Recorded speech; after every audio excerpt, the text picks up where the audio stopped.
na kutafuta makosa ya watu, talaban lilmafakhirat, anafanya hivyo kwa kutafuta nini? Fahari, aonekane jamaa kazama katika elimu, jamaa kamkosoa fulani, jamaa kamkosoa Sheikh Qasim Mafuta, jamaa kamkosoa Sheikh, yani yeye anatafuta hayo. Walmubahat, na sifa, asifiwe kwa watu. Warubbama lam yarifil hukma fi mas'alatin saghira, na pengine mtu huyo unamkutia anazungumza hayo huko makubwa, hajui hata hukumu katika masala madogo, taummu biha albalwa, ambayo balaa zake zinaenea katika jamii.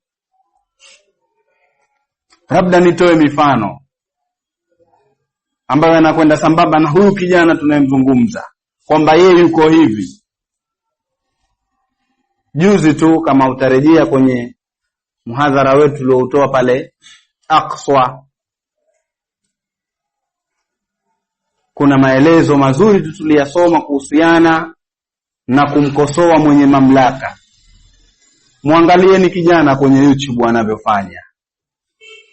Yani masala madogo tu ambayo ukiyafanya hayo ni khilafu sunna. Ana tashhiri za ajabu, mara sijui kamkosoa makamu wa pili wa rais, mara sijui kamkosoa rais mwenyewe, kwa tena kwenye mtandao. Ni masala ambayo kwa mtu anayedai hicho anachokidai yeye, si wa kukaa kwenye mtandao akafanya matendo yale, lakini anafanya. Lakini vile vile ana tashhir za ajabu kabisa.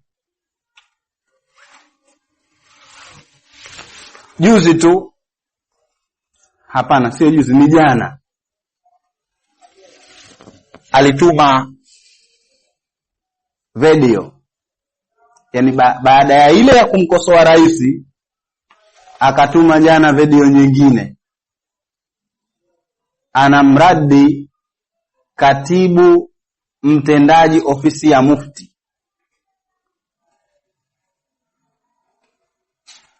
kwenye masala haya ya amani. Yule katibu kazungumza masala, yeye anaradi. Yule katibu kazungumza kwamba amani ni jambo la kutangulizwa, na ni jambo lilotangulizwa nambari 1 katika Qur'ani. Basi yeye kaona ni masala makubwa haya, yakinyamaziwa haya jamii itaingia kwenye balbala. Kwa hiyo akaona ende akaradi. Yeye anasema kwamba nambari 1 sio amani, nambari 1 ni uadilifu na haki.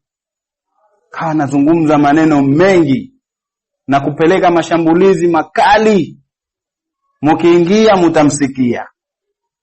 Lakini si washauru nyinyi mnaosoma kuwasikiliza watu wapuuzi kama hawa kila saa.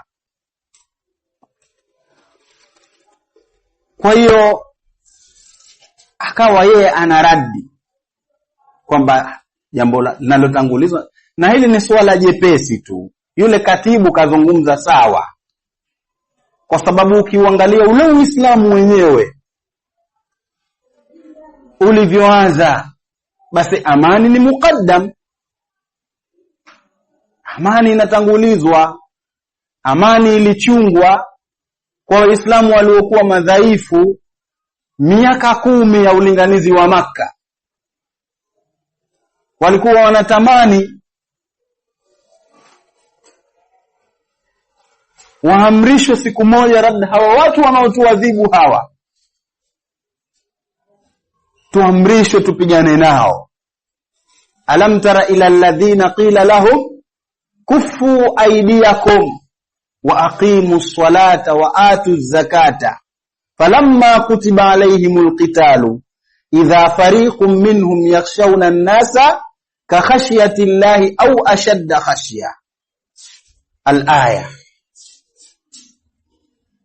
aya inasema, aya ya 77 kama sisahau katika suratul Nisa, alam tara ay akhbirni ya Muhammad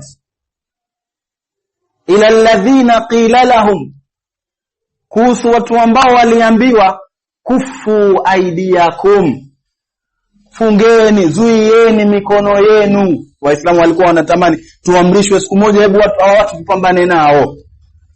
Allah anawaambia vipi? Hapana, fungeni mikono yenu, wa aqimus salata wa atuz zakata, simamisheni swala tu kwa sasa, toeni zaka tu kwa sasa. Sawa. Sheikh Abdurrahman Nasir Saadi alipoitafsiri aya hii alizungumza maneno, halafu akasema kwamba na sababu ya hawa maswahaba kuambiwa kwamba wajizuie kwanza, wasitake kupigana, akataja sababu pale ya kwanza, halafu ya pili akasema wa minha, na miongoni mwa hizo sababu, lau furidha alaihimul qitalu, lau kama kungefaradhishwa juu yao vita, ma qillati adadihim, pamoja na uchache wa idadi yao, wa udadihim, na maandalizi yao, wa kathrati a'daihim, na wingi wa maadui wao, la adda dhalika ila al-mihlali al-islam, jambo hili lingepelekea Uislamu ukadhoofika. Uislamu ungekuwa hauna amani na ungedhoofika. Faru'ya janibul maslahati, kwa hiyo pakachungwa ule upande wa maslaha, al-udhma, yaliyo makubwa, ala madunahu, mbele ya yale ambayo yako chini yake. Kwa hiyo palichungwa maslaha ya amani. Sawa, hicho ndo kilichochungwa.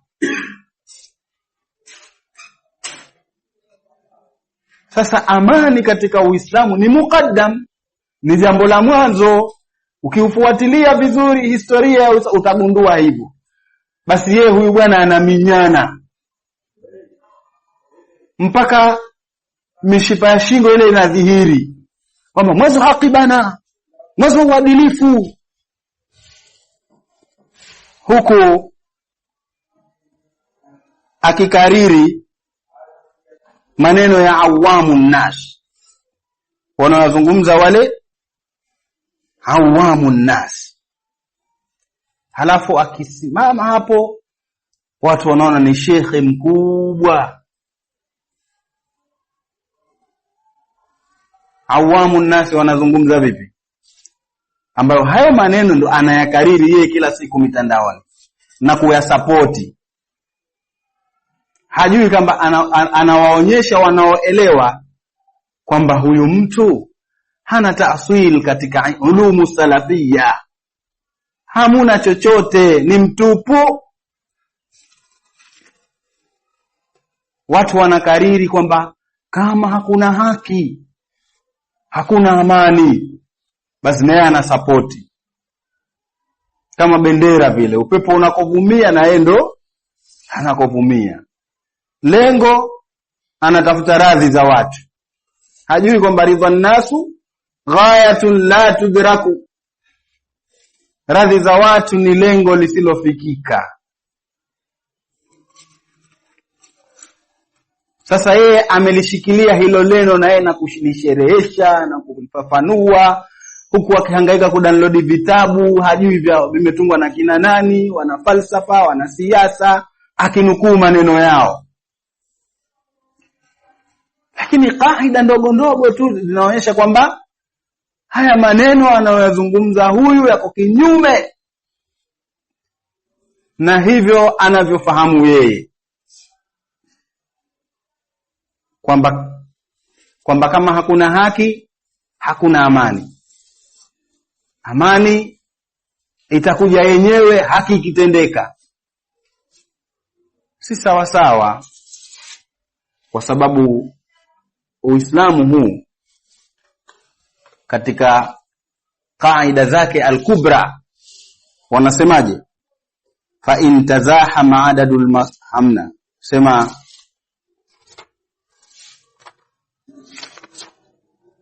ad-dinu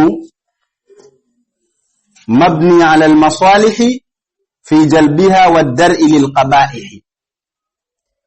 Dini imejengewa maslahi, panaangaliwa nini? Maslahi katika kuyaleta na kuondosha nini? Mafsadi. Hii kaida hii inatumika wakati gani? Wakati kama huu hapa, sawa eh? Na inatumika kuradi shubha kama hii ambayo huwa anaileta huyu Muhammadi Bacho, kwa maana ya kwamba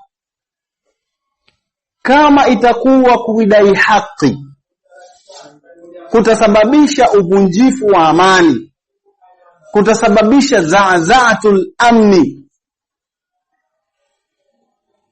kwa sababu ya kaida kama hii